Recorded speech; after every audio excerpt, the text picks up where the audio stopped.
Hello, and welcome to the first ever Overheard Orlando bonus episode. So essentially, I release episodes on the first and third Sunday of every month. If a month contains 5 Sundays, you get a 5th Sunday bonus episode. Pretty much anything goes. So for today's episode, we are going to go away from Orlando and head to Alberta, Canada, where I'm going to talk to the one and only Neon Dreams. We're going to talk life, we're going to talk Canada, we're going to talk philosophy, we're going to talk about how we met. It's going to be awesome. And what better way to lead right into it than with this offering from Neon Dreams' new album coming this year. Enjoy.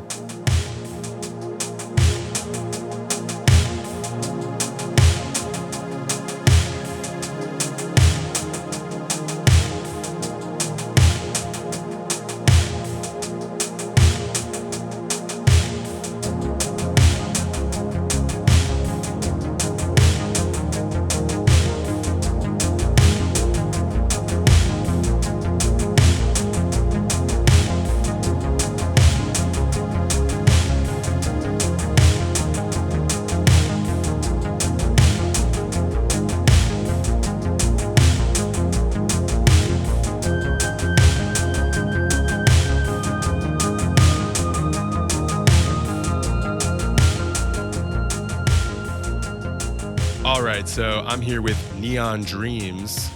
I got to be honest with you. I get compliments about the music on this podcast all the time. Like I think they like you more than they like me, to be honest with you. You're too kind, man. You're way too kind. I remember when this podcast was still in like the gestational phase, and I was kind of, it wasn't out yet. I spent quite a bit of time on like Audio Jungle and all these random sites, ready to pay $80 for like one song of like really generic sounding, I don't know. I don't even like different. I experimented with some different sounds. I didn't end up getting any of it. And then on my Facebook feed, actually, you popped up, and I had followed you for, I don't even remember when or how, but totally by accident. I think it's a couple of years, or just about 2 years probably, because I remembered seeing your name pop up because I'm a creep, I guess. Yeah. No, but it was a while. And you had posted a song or some video, and I was just like, this is the sound. And you very graciously let me use your music. So thank you very much on that, by the way. Oh, more than happy to, get it out there. And I mean, why pay $80 for generic music when you could get generic music from me for free?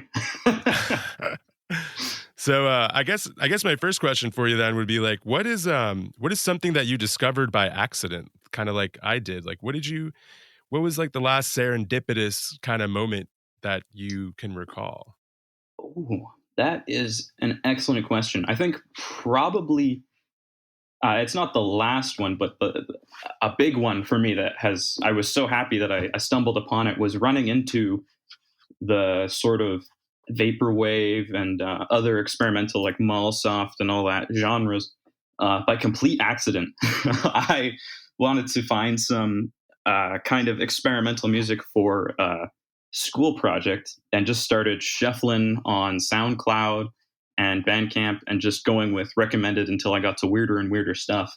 And I ran into, I think probably the first one was 18 Karat Affair. And I've been a sucker for it ever since. And I mean, I still listen to it all the time. I love it. So that was a very fortunate random encounter with something. Which I guess kind of leads me to my next question for you. With, art takes on so many forms. You could be, writing poems, or you could be, drawing the London Bridge on a latte. Like what made you think, why music? Well, believe it or not, when I was finishing up high school, I was thinking of all the wonderful things I could go do. And I was interested in medicine, but because I was young when I graduated, I figured, you know what? I love music. I'd love to pursue it. And I actually tried out for a couple of music schools, and I got in and did just about 2 years before I'd had enough of that. But that set me on a path of just, I mean, I played in small bands in high school. I mean, if you've seen what I look like, so if you could believe me in a punk band, that's something. But I all the way from there and just stuck with it, and so it's just been a continual part of my life from probably a young age until now. I could see you being in a punk band. I don't think that's like it's not a stretch by any means. Just think bigger Which hair and more jean jackets. That's which I guess brings me to another point. We using your real name, or should I just stick to Neon Dreams here? oh, I say go for it. All right, Sam. Oh, oh, spilling the beans. You heard it here first. The big reveal. Bum, bum. Canada. Tell me about Canada. How's this? How's the coronavirus treating you up there? I know it's not going too well down here. Well, I will say it seems to be more measured up here, but it's getting weird. Like I recently moved from a big city of, well, by Canadian standards, not by American, that's for sure. It's like just over 1 million people to a town of maybe 5,000. And I'm so glad to not be in a big town where people are going crazy. And I understand people are worried and want to be safe, but they're kind of losing their, at least I've seen in some cases, their empathy for each other, which is really sad to see. And in the small town, people have been pretty good about that. But it's been weird to see, in this tiny town where there's only a couple people on the street at a time, they're wearing dust masks and stuff. I'm just thinking, man, it's you and me, and we're on opposite sides of the road. Like, what are you worried about, man? So, but so far, so good. Saner heads have prevailed so far, but who knows? So a lot of people in the United States, they kind of view Canadians as like being very nice, very docile, very, very, very friendly, almost to a fault. Is that true for you? Would you say that's accurate? Um, I would like to say that I'm a real sweet guy, but I have been cut off before in traffic and said some not so nice things, and I don't remember saying sorry after. But I'd say Canadians have a big heart, but I think it's a stereotype I'm happy with. But I think in most places around the world, people are pretty sweet. I mean, in my visits to the States, which I love, beautiful country, people have always been really friendly, and when I'm trying to pronounce places that I haven't been to before, they're quite forgiving. So I'd say we have that stereotype, and I'm happy with it because it's a positive thing. But that's not to say that people around the world, everywhere, aren't generally sweethearts. Cool. So what would you say is your view on the world, like your life view? I guess on this show we kind of call it a personal philosophy. How do you view those things? And you can take your time to answer because I can edit out any blank spaces. I would say if I could make it really short, it would be do no harm. And I try and take that to heart as much as I can. Outside of music, actually, like I'm a trained paramedic. So what I kind of have my life centered around is assisting others, whether that's little stuff like just being friendly or helping someone with their groceries or CPR or everyone loves getting the tube for air and all that. That's a real fun one. But just do no harm. People just got to be decent to each other, and I think that'll carry people much further than they think, and keeps your hair on and less gray too. If you can try and keep a positive outlook on things. Any fears? Any phobias? Well, I'm not scared of heights, but I am scared. Well, I'm not even scared of falling. I'm just afraid of stopping suddenly after falling. So you're afraid of the hitting the ground part? Yeah, that part. That's the scary part. A more serious fear, I guess. And I mean, this might sound ridiculous, but I think a lot of people can identify with it to an extent, at least. Like probably the biggest fear, my darkest secret fear is being completely forgotten.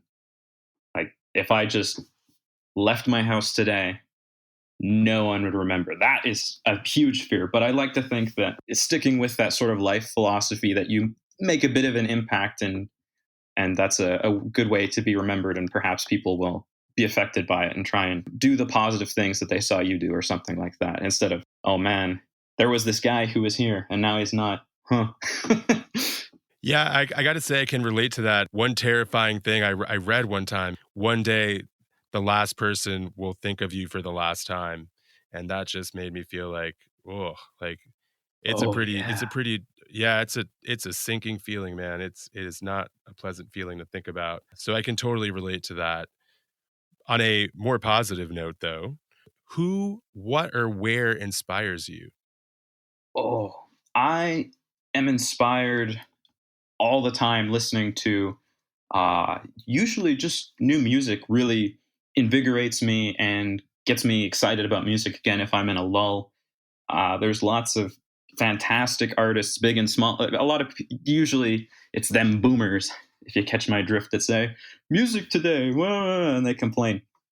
There could not be a better time because any man, woman, or child can make art, and they can get it out to the masses now with the internet. And I think that's fantastic. And I am constantly finding myself inspired hearing new artists from around the world creating new sounds and spreading it and growing. And I find that very exciting. And it's also really cool, not fully, but being, like a little shoe-in part of kind of a genre and subculture where that's what a lot of the people are, is they're just one person creating art, and no matter what kind of the reaction is to it, that they still put it out. And I find that really cool.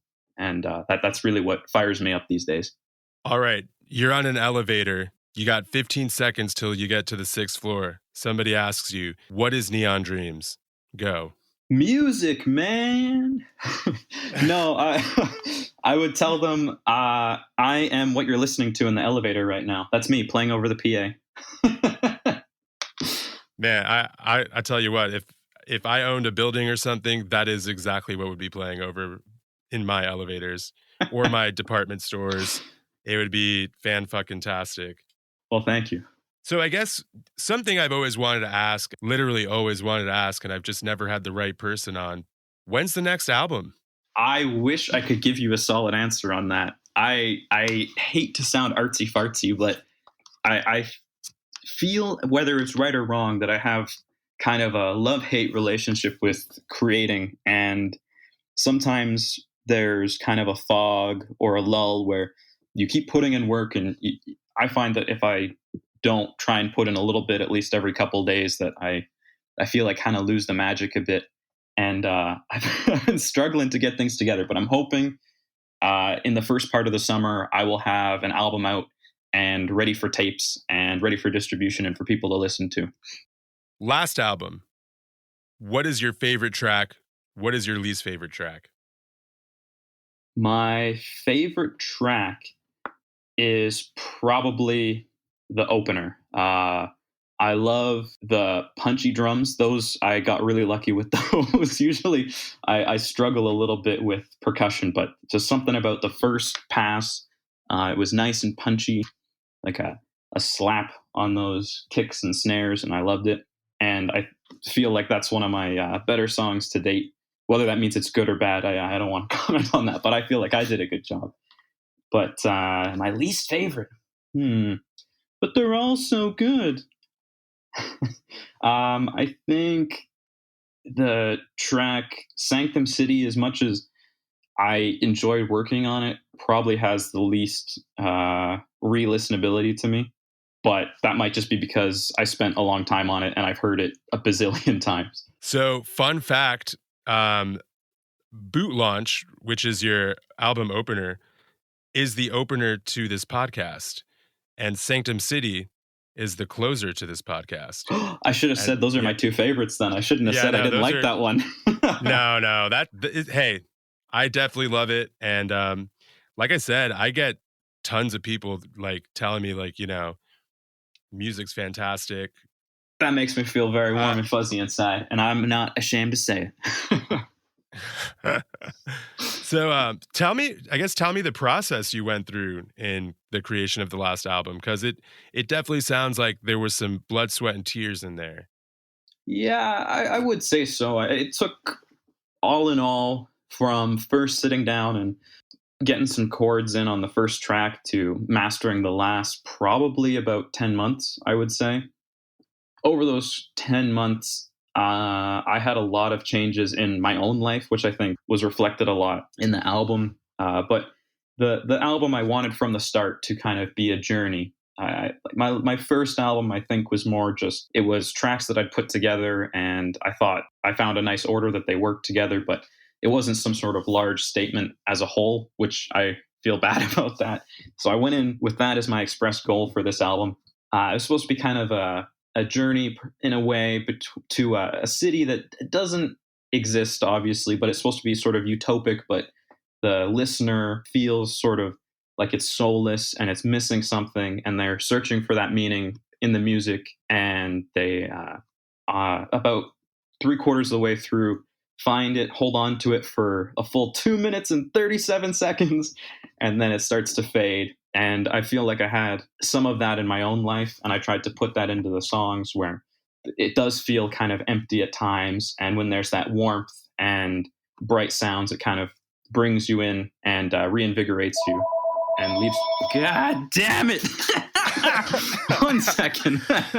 You have no idea how hard I just yeeted those phones. I yoked those. Holy! I was on a roll too, and God damn it! I know you were taking us somewhere there. You really were. I was, and then me yelling, "God damn it!" Yeah. Oh no! I don't even know where we left off there. You were asking about the album and the blood, sweat, and tears, and kind of the process, and I was kind of making sense, and then someone called me. What an asshole. You know, man, it's like I said, this is a bonus episode. Literally anything goes today. Doesn't matter. Just partway through the interview. Bring, bring. God damn it! Oh, that's frustrating. There was a lot of blood, sweat, and tears put into it, though. Definitely a personal journey, which I tried to put into the album as well. And I think that it came out how I intended, where it takes the listener on kind of a journey that I felt that I've been on over the last 10 months of production on it. It encompasses an idea instead of feeling more like disjointed tracks. So I'm proud of myself for hopefully being able to convey that.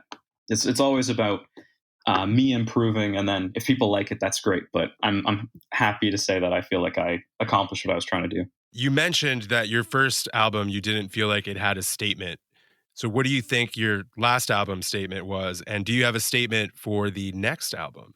The last album I did, Dissimulation, hopefully the message people came away with was, with all the twists and turns and perhaps the darker and more somber parts of the album, I hope they came out hopeful and looking forwards. That was the message I was trying to convey. For the next album, I think it's going to be looking at that hopefulness. That's the emotion I want people to feel as they listen, and maybe smile a few instead of just frowning through the, oh my God, this guy writes really sad songs.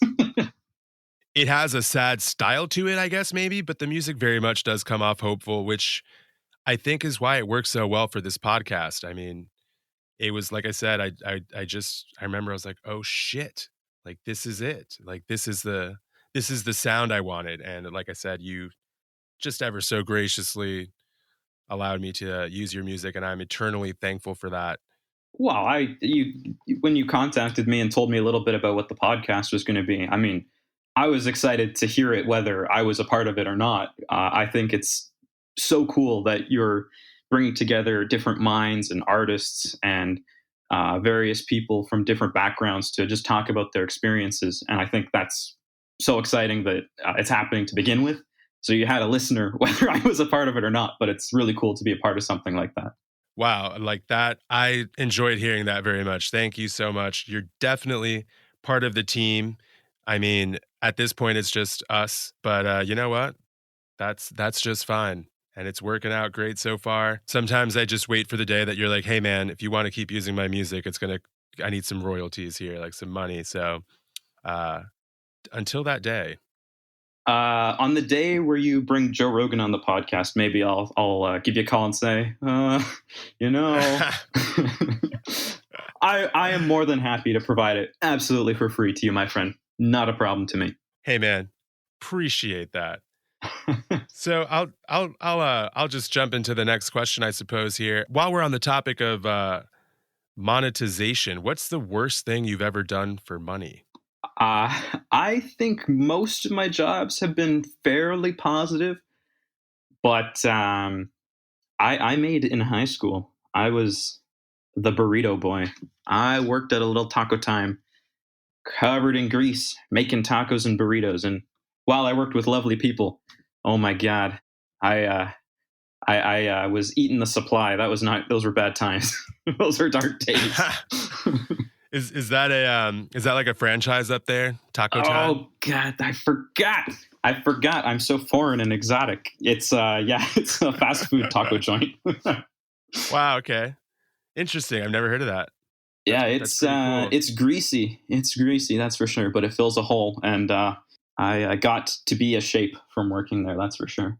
So it's so insane, like small change like that, like just a franchise that we don't have that, I would never think about. Just it's kind of fascinating in a way. It's almost like you're living in an alternate universe in a weird way.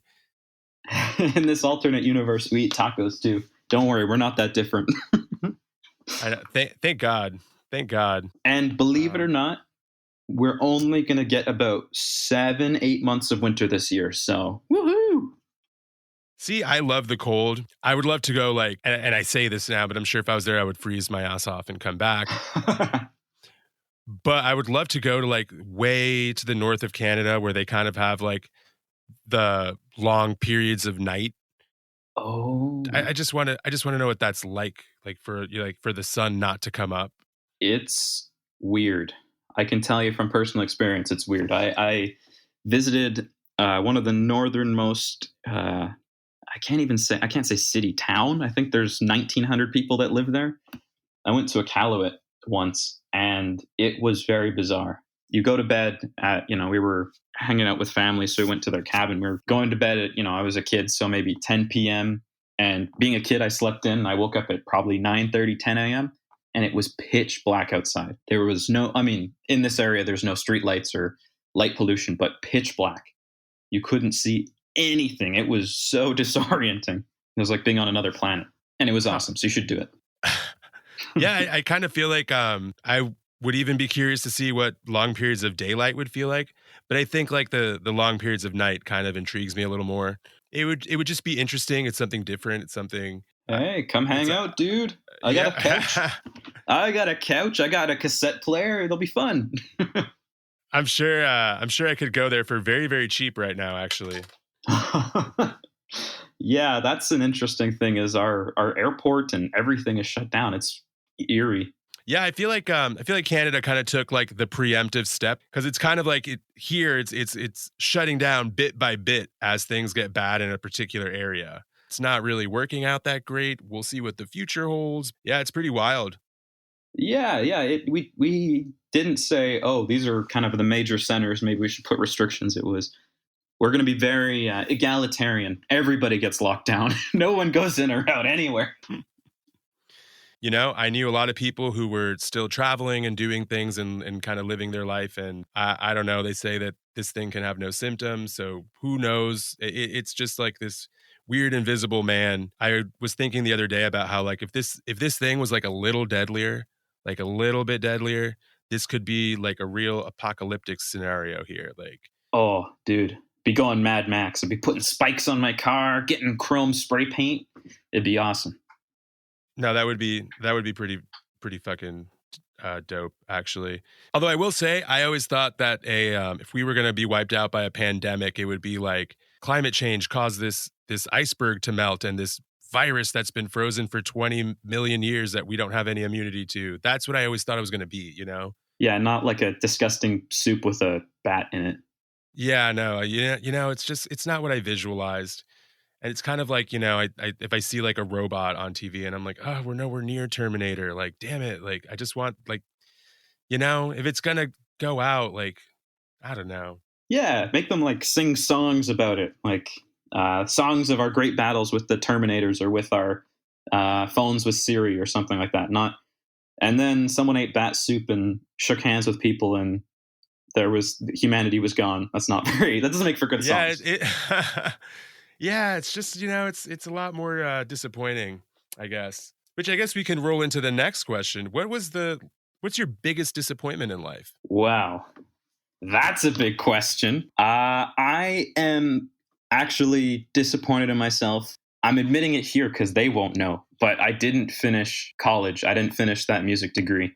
And I do regret that quite a bit, just for all of the awesome skills and knowledge that I was picking up. I regret that I won't get it in that environment. And that kind of sucks. But hey, still making music, still meeting musically minded people and getting to listen to them create and collaborate with them. So I think things worked out all right. But I do regret it, I got to say.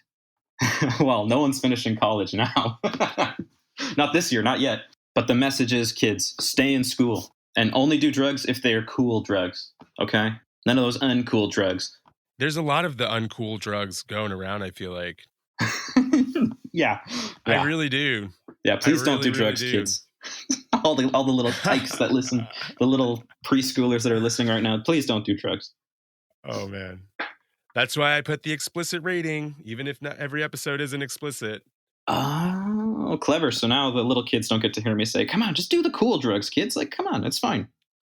So, yeah, because I mean, apparently via Apple, if you're not listed as explicit and you have one episode with a bad word and someone reports it or they catch it, because they do kind of like, I don't know the details and I don't even know if they put them out, but like they monitor your podcast every so often. Oh, those pesky algorithms. Yeah.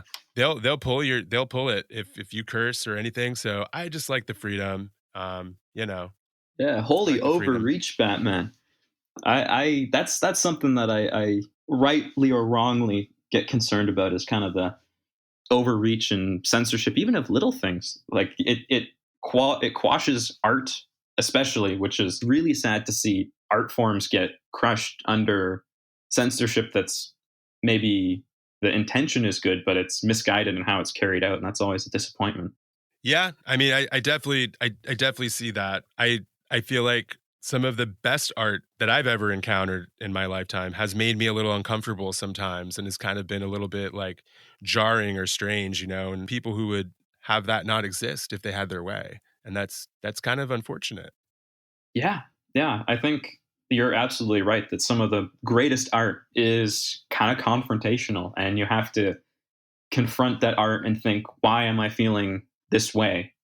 And chances are that's kind of what the artist's intent was, is to make you feel uncomfortable and think about it. But, what do I know? I'm just some crazy Canuck. But, I mean, I gotta say, as a fan of the show, I'd love to hear what you're up to these days off the air. Oh, wow. Well, as you, I guess as you may not know, but as the most of the listeners would know, the restaurants have been shut down in Florida. So that was one of my jobs. I'm still employed at an office. It's really interesting though, because I don't do anything really that important. I sell people apartments. Today they came out with the Orlando stay-at-home order, and immediately my manager sent out a group text, and she was like, I'm getting the paperwork, so that you guys are essential. And I'm like, and if you get pulled over, you show them the paper. And I'm like, wow. Thankful to have a job, I guess, during the whole thing. I'm surprised she was able to get that done. So that was interesting. Yeah, That's I've just been intense. Yeah, it's a lot, I feel like. But again, like, I guess I'm thankful to be working at that point. Just to kind of, keep this podcast afloat, I guess. There are some expenses incurred with it. The extra time at home has been fantastic as well. Been able to work on this a lot more, which has made me quite happy and fulfilled. And I'm catching up on a couple things that I've been kind of putting off because I didn't have the time for. So honestly, I haven't found myself bored very often, which is a common, feeling in the United States right now. Well, congrats, man. That's a big accomplishment right there, is not getting bored. All it took for me to clean up my room, which was long overdue, was a global pandemic. That's all it took. Yeah, no, I mean, you say that in jest, but in reality, that's kind of what I was looking at. I caught up on some laundry.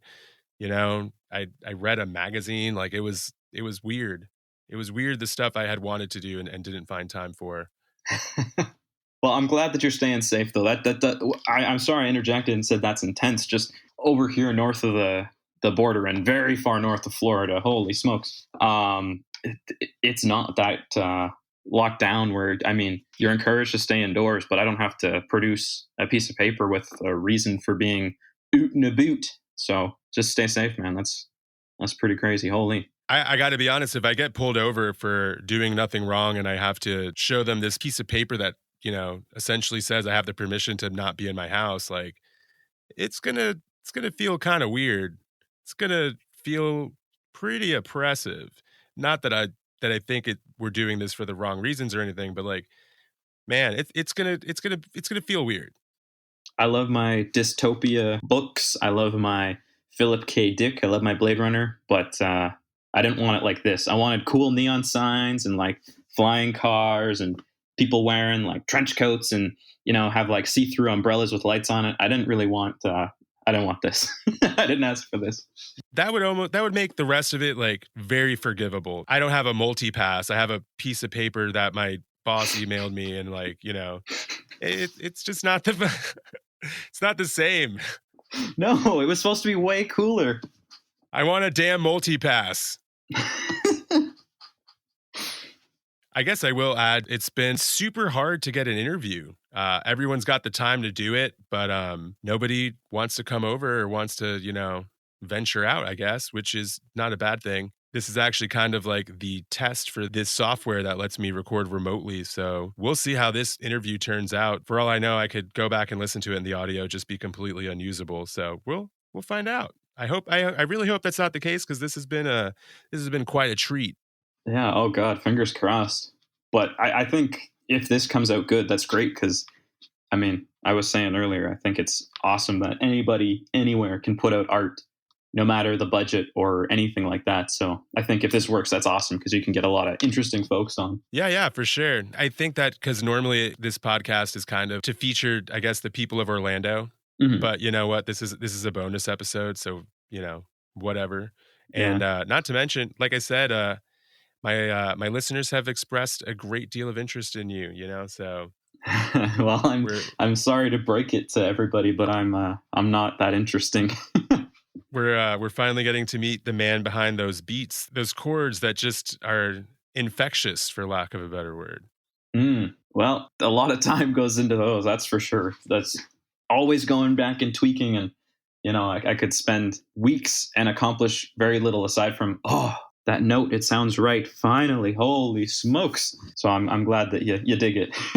No, I mean, it's the same with recording a podcast or an interview. Is it's time consuming, and no one sees the endless frustration or me hearing the same 5 seconds of someone talking over and over and over and over again. They don't see that stuff. They just see the final product, and it makes it worth it when someone's like, "Yeah, hey, I really dug that interview," or "Yeah, Yeah. it wasn't that great, but cool music." And I'm like, "Oh, thanks, man. Oh Appreciate you." no! I hope they're not saying that. Oh my God. No, nobody's saying that, but Oh, good, good, no, good. no, your music's got a very positive reception, though. That's good. Well, I shared the podcast around with a few of my chums, and they're. I think I've made a couple of fans out of them, and they're not staying for the music. I definitely appreciate that. It's endlessly shocking to me that people are actually listening. Like, I cannot, every day I'm like, oh my God. And like each episode, the numbers just keep rolling up. And yeah, it's absolutely shocking. I'm so surprised every time I log in every day. It's crazy, but it's awesome. Yeah, no, I'm glad that you're getting the support for the hard work and the sort of community that you're fostering. That's good. That's good to get that feedback. Yeah, absolutely. So I'm going to go ahead and wrap this thing up here. But beforehand, is there anything else you'd want to say? Anything you want to impart on us? My final message. My final message is be decent to each other. The world's a crazy place. Don't be crazy at each other, and it'll be all right. But Yeah. anything to impart, just for people to go support local art how they can in trying times. Check people out online. There's tons of great stuff out there, and if you're locked in anyways, it's a great time to explore it. That's my big imparting thoughts on people. So I'm going to be saying that. All right. Well, thanks so much for being on. I have a sneaky feeling it won't be your last time being on, Ooh. by the by. Yeah, no, I sent something. I sent something, but more details to come on that. But thank you again, and yeah, I guess we'll end that here. All right. Well, pleasure to be on. And like you said, I got a sneaking suspicion as well. But shh. Well, that interview was an absolute blast to do. I had some reservations about it being the first time using this remote recording software. I wasn't sure how it was going to turn out or if it was going to be reliable, but I think I'm going to end up being really happy with it. Thank you so much for listening. As usual, you can follow me at Overheard Orlando Podcast on Instagram, or feel free to shoot me an email at overheardorlandopodcast@gmail.com. And on that note, or on this note rather, I leave you with Neon Dream's least favorite song. Stay true.